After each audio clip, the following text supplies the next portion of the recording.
네, 반갑습니다. BK 디펜스 클럽 김대웅 원장입니다. 이번 영상은 드디어 이제 제가 이론을 마무리하려고요. 구독자 수나 조회수는 얼마 되지 않지만 원래는 이제 제가 저희 다른 쪽에 제자분들한테 홍보 겸 이제 잘 못 나오시는 분들 위해서 교육용으로 이제 촬영했던 거고, 이론이 생각보다 길어졌어요. 생각보다 길어졌고 기초 이론인데, 제가 설명드린 이론들은 어떤 무술 교재에 나오지는 않을 거예요. 아무리 찾아보셔도. 예. 제가 이제 어릴 때부터 이제 쭉 무술 수련 해오면서 이제 배운 것들, 체득한 것들 엄청나게 맞아가면서 정말 많이 맞았어요. 검도는 진짜 머리가 함몰되는 줄 알았어요. 너무 많이 맞아가지고 눈물겹게 수련하면서 깨달은 점들이고, 제가 이제 마무리하면서 이번 영상은 앞서 제가 말씀드린 내용들 중에 조금 불편하신 분들이 계셨을 거예요. 그래서 그분에 대해서 해명 아닌 해명 이제 제가 드리는 시간을 이제 가지겠습니다. 일단 첫 번째, 저는 무술 수련 형태에 있어서 동아리, 그러니까 비영리 수련 형태를 아주 좋아합니다, 사실은. 근데 이제 제가 뭐 어떻게 말을 하다 보니까 뭐 동아리 운영 형태에 있어서 이런 거 조심해야 돼요, 그리고 뭐 스파링은 가급적 하지 마세요, 뭐 이런 얘기를 했던 거는 오해가 없으셨으면 하는 게, 지금 현재 뭐 진행 중이고 있는 어떤 뭐 칼리 동호회나 아니면 이제 칼리 지도자분들이 비영리로 수련 모임을 진행하는 거에 대해서 제가 얘기한 게 아니에요. 저는 몰라요. 맞잖아요. 그러니까 제가 동아리 형태에 대해서 이러쿵저러쿵 하지 마세요라고 말씀드린 거는, 제가 가르쳤던 제자분들, 그러니까 제가 가르쳤던 제자분들은 그분들의 나이나 무술 경력 사항이나 실력을 제가 알잖아요. 제가 직접 가르쳤으니까. 그러니까 전에 이제 저희가 이제 칼리 가르쳤던 분 중에 1년 넘게 가르친 분이 있었는데, 그분이 이제 직장이 야간에 일을 하셔가지고 저희가 이제 새벽에 계속 운영하다가 야간으로 시간대 바꾸면서 못 나오게 되셨어요.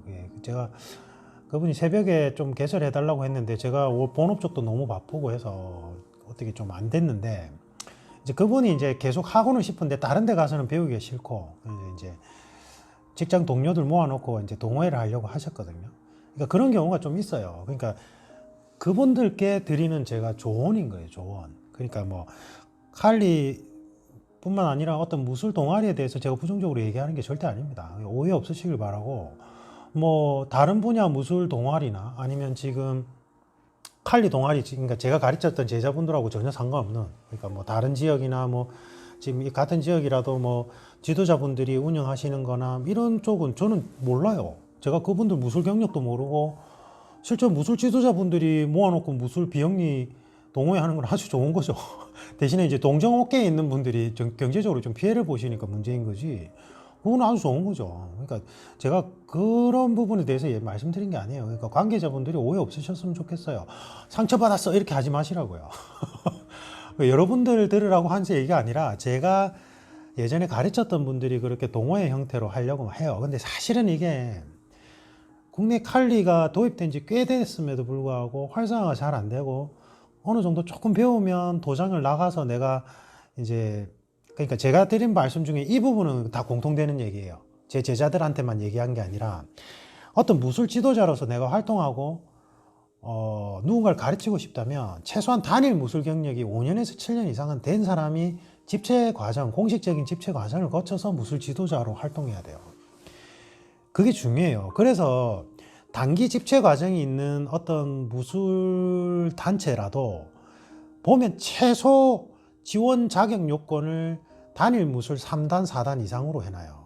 그 말은 무슨 말이냐면, 단일 무술 경력이 그 정도 된다는 건 어떤 무술이든지 간에 체계적인 훈련 하에서 선생님 밑에서, 죄송합니다, 체계적으로 5년에서 7년 정도 배워야지만 제가 전에 말씀드린 수파리에서 파 단계로 넘어갈 수 있단 말이에요. 그래야지만 내가 다른 무술의 단기 집체 과정을 통해서 무술 지도자로 행사할 수 있다고요. 그렇지 않고 단일 무술 경력이 없어요. 예를 들면 단일 무술 경력이 그 정도 안 되는데 이제 단기 집체 무술 지도자 과정에 나는 지원 접견이 안 돼요.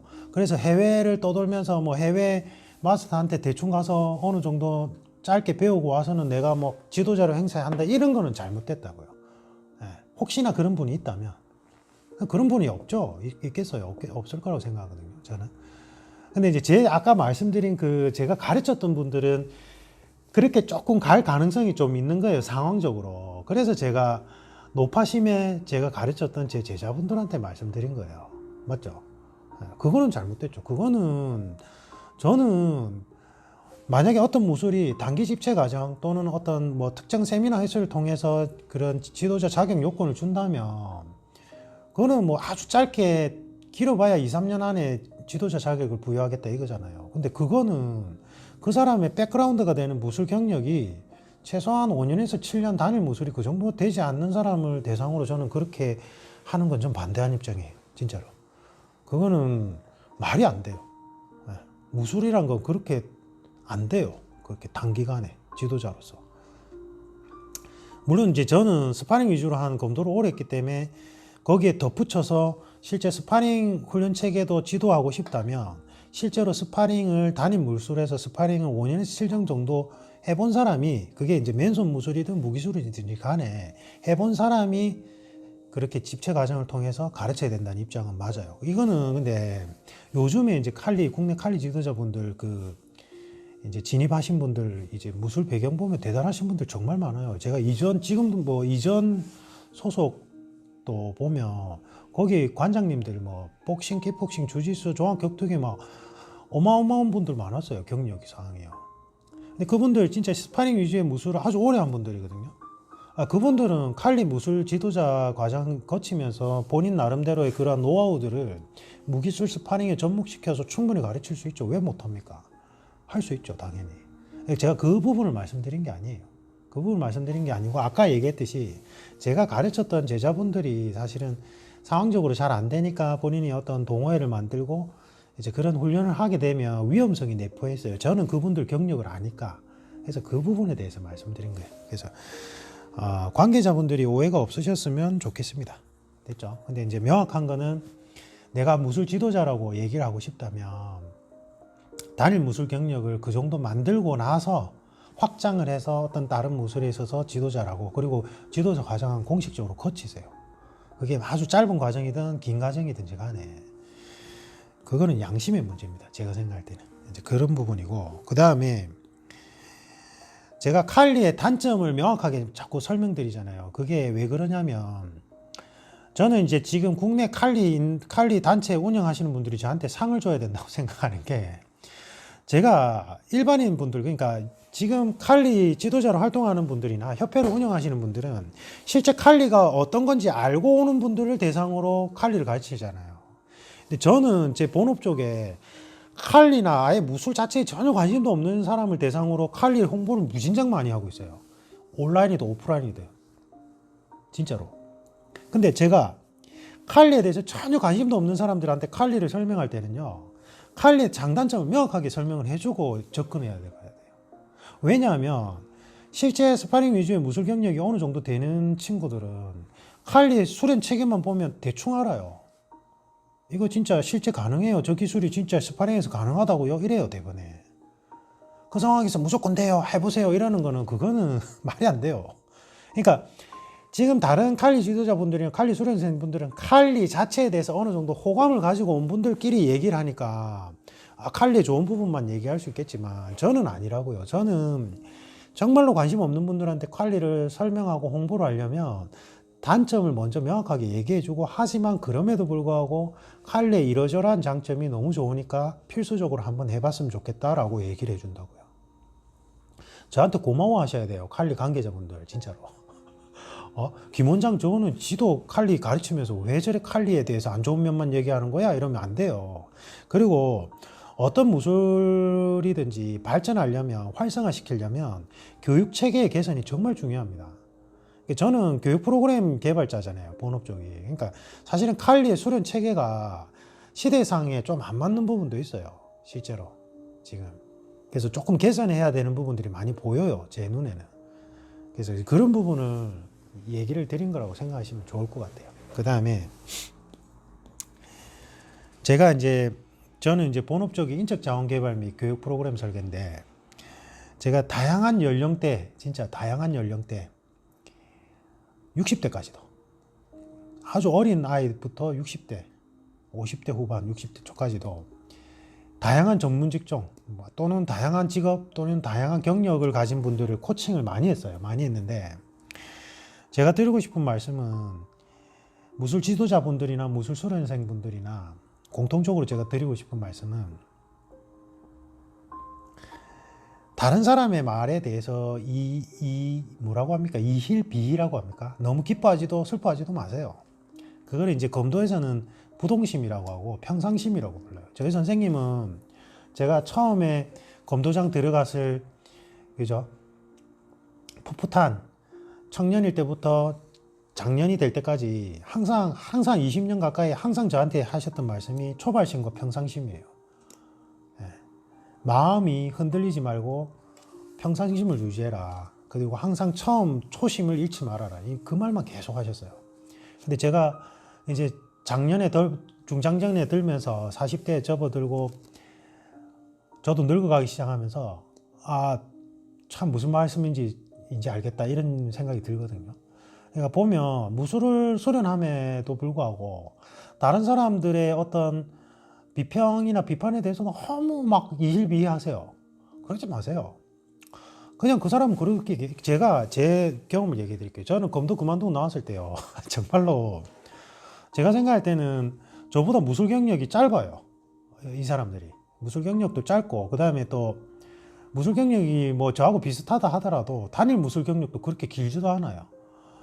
그런데 면전에다 대고 검도가 검도를 하는 사람들은 몸이 굳어서 딱딱하니 많이 검도하는 사람들은 뭐가 안 좋니 있니, 저 면전에다 대고 그렇게 하는 분들, 이렇게 특정한 누구를 말하는 게 아니라 그런 분들 정말 많이 봤어요. 그럼 매우 무례하고 인신공격이죠. 아니, 검도를 세상에 20년 가까이 하고 사범 출신이란 걸 알면서 제 면전에다 대고 검도인들은 몸이 둔해, 몸이 딱딱해, 검도하는 사람들은 뭐가 안 좋아, 뭐가 좋아, 이거는 뭐예요? 이거는 인신공격이죠. 검도의 수련 체계가, 내가 실제로 검도를 해보니 이러한 아쉬운 수련 체계가 있더라, 이거는 합리적인 비판이죠, 당연히. 근데 그냥 검도하는 사람들은 이러저러 해라고 자기 아주 좁은 시야로, 그것도 검도해보지도 않았어, 심지어는. 그러면서 막 가르치려고 드는 사람들이 있었어요. 면전에다 대고. 저는 뭔가 그래도 내가 싫든 좋든 내가 그 무술을 20년 가까이 하면서 뭔가 애정이 교차할 거 아니에요. 너무 좋으면서도 또 너무 실망한 부분도 있을 것이고 또 좋은 부분도 있고, 저는 제 나름대로의 그 수련의 시간들이 아주 뜻깊고 너무 감사한 시간이었어요. 너무 감사하고, 하지만 제가 앞으로 살아감에 있어서 제 삶의 목적이 되는 제 가족들을 가르치고, 그 다음에 제 지인들에게 뭔가 가르칠 때 검도보다 조금 더 합리적이고 좀 더 좋은 쪽이 있을 거라고 생각해서, 지금 늦었지만, 늦은 나이는 아니죠, 그죠? 검도장에는 60, 70대 분들 많으니까 새롭게 무술도 배우고, 네? 지도자 과정 거쳐서 또 다른 무술도 가르치고 이런단 말이에요. 제 삶에 아주 귀중한 시간이에요. 근데 그 귀중한 시간을 면전에다 대고 그런 식으로 말을 해요. 얼마나 무례하고, 진짜 그거는 맞죠? 차라리 뒤에서 수근수근 하는 건 괜찮아. 내 귀에만 안 들어오면 돼. 근데 그것도 귀에 들어와요, 어떤 식으로든. 근데 저는 괜찮아요. 괜찮아요. 왜냐하면 그 사람들은 내가 수련한 그 값어치 있는 시간을 함부로 평할 자격이 없어요. 그리고 그 사람들의 좁은 시야에서는, 또는 그 사람의 경험하에서는 그렇게 생각할 수도 있죠. 맞잖아요. 그래서 저는 그런 얘기 들릴 때 면전에도 되고 버럭버럭 하지도 않고 반박하지도 않아요. 그래요? 이러고 그냥 말아요. 그게 중요한 것 같아요. 여러분들이 앞선 제 이론 영상, 동영상을 보시면서 혹시나 제가 제 제자분들한테 얘기하는 건데 곡해를 하셔가지고 나한테 얘기하는 것처럼 들리고 나한테 뭔가 좀 내가 마음이 불편해졌다면, 그건 여러분들이 스스로 왜곡 현상을 만든 거예요. 제가 누가 누군지 어떻게 알겠어요? 제가 지금 가깝게 지내는 무술 지도자분들도 제가 무술 경력 사항을 잘 모르는데 그걸 뭐 세세하게 호구 조사를 해요? 안 하잖아요. 잘 몰라요. 근데 어떻게 할 거예요, 제가? 근데 불편하셨다면 그건 여러분들이 스스로 여러분들이 평상심을 잃고 왜곡 현상을 만든 거라고요. 부정적인 마음이 들고 뭔가 오해가 생기고 그런 마음들은 내가 그냥 버려야 돼요, 휴지통에. 그게 평상심이에요. 흔들리지 말아야 돼요. 아, 나는 칼리에 사실은 뭐 김 원장은 저게 스파링상 구현이 안 된다고 하지만 나는 이 기술 체계가 너무 좋아. 난 그 이 자체가 너무 좋아. 그거는 여러분의 소신이에요. 그건 존중받아 마땅한 거고. 뭐 스파링 위주로 무술을 오래 했던 제가 그런 얘기를 한다 하더라도 흔들림 없이 자신의 길을 가면 되는 거예요. 근데 그게 흔들렸다. 그거는 스스로가 내면의 목소리가 뭔가 문제가 있다고 얘기한 거겠죠. 그거는 제가 얘기한 게 아니고. 맞죠? 제가 전문 직종이나 나이가 40대, 50대, 60대 분들 코칭할 때 제가 그런 얘기를 해요. 변화를 하고 싶으면 환경적인 요소의 변화를 통해서 변화를 이끌 수도 있지만 본인의 내적 표상, 그러니까 나의 마음가짐을 통해서 변화를 일으킬 수 있어요. 내가 독서실에서 공부하는데 옆자리에서 자꾸 소음을 일으켜. 그거를 해결할 수 있는 방법은 환경을 바꿔야 돼요. 가서 조용히 하세요 해서 조용해지면 다행이에요. 근데 조용히 하세요 했는데 이 사람도 맞받아 쳐서 니나 조용해라 이러면 더 울분이 나서 해결은 안 되죠. 그러니까 외적 요소는 해결이 안 될 것 같아. 그러면 나의 내적 표상을 바꿔야 돼요. 그래, 내가 집에서 혼자 공부하지 않는 이상 여러 사람이 모여있는 독서실에서 공부를 한다면 내가 감수해야 되는 부분은 감수하자. 내가 저러한 소음을 잃을 정도로 집중력 있게 파고 들어가자. 내가 내 마음가짐을 고치는 순간 평온이 와요.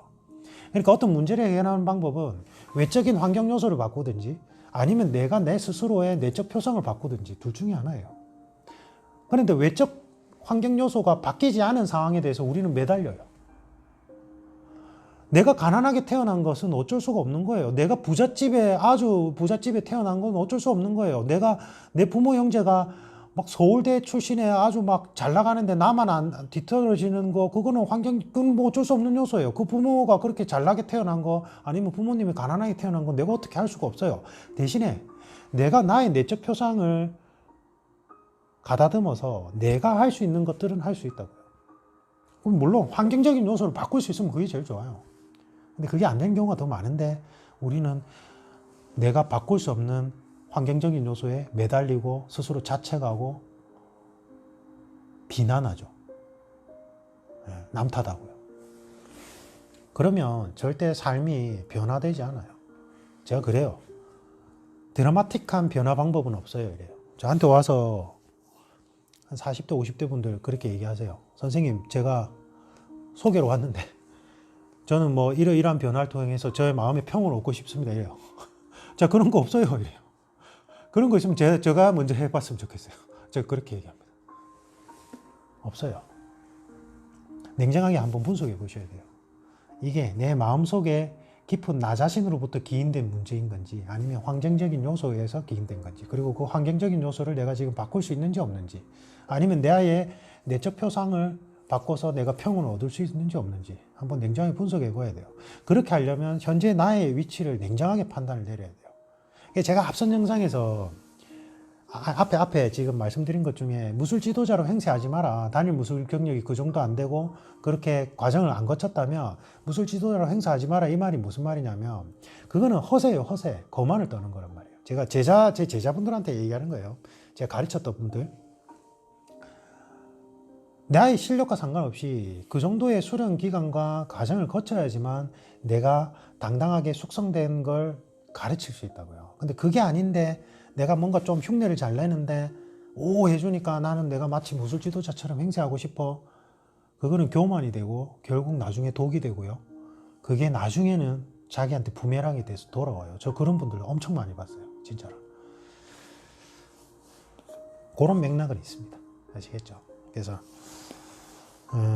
이제는 이론으로 하는 거는 이제 그만할 거고, 제가 이제 제 제자 한 명 지금 막 어떻게 할까 고민 중이에요. 저도 저희 클럽 지금 비영리로 그냥 운영할까 아니면 지금처럼 영리로 할까. 근데 영리로 하니까 제가 일반인 분들 받아서 하려고 하니까, 참고로 진짜 많이 왔는데 많이 보내드렸어요.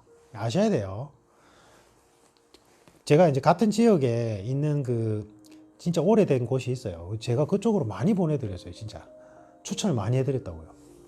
근데 그것도 모르고 뭐 안 좋은 소리 하시면 안 돼요. 혹시나 해서. 저는 그래요. 저는 딱 보고 제가 왜냐면 저는 제 본업 쪽에 스케줄이 워낙 빡빡하기 때문에 그렇게 일반인 분들은 또 일반인 분들 시간대 보통 클럽 시간대를 맞춰 드려야 되는데 그게 잘 안 되거든요. 그래서 제가 그냥 저기 저쪽에는 저하고 소속도 다르고 저하고 일면식도 없지만 저쪽은 참 오래돼 있고 저쪽 괜찮을 것 같아요라고 소개를 많이 해드려요. 저는 원래 그래요, 실제로. 어쨌든 그렇습니다. 그러니까 혹시나 뭔가 오해가 있으신 분들이 있다면 절대 아닙니다. 제 제자분들한테 얘기하는 것들이에요. 제가 얘기했던 것들을. 그리고 공통되는 부분들을 아까 말씀드렸고. 무술 수련을 기술 위주로 습득하시면 안 돼요. 무술은 삶의 철학의 나침판이 될 수 있고 정말 철학적인 요소가 강해요. 제가 저희 선생님 밑에서 이제 오랫동안 배우면서 느낀 점들이 그래요. 네. 다양한 저에게 가르침을 주신 사범님들도 계시고 선배님들도 계시고 제가 가르치면서 배운 제 제자나 후배분들도 계시지만 저는 제 삶의 나침반이 되었고 제 삶의 철학이 되었어요. 네. 그래서 무술 수련이 여러분들한테도 그런 기회가 됐으면 하는 바람입니다. 감사합니다.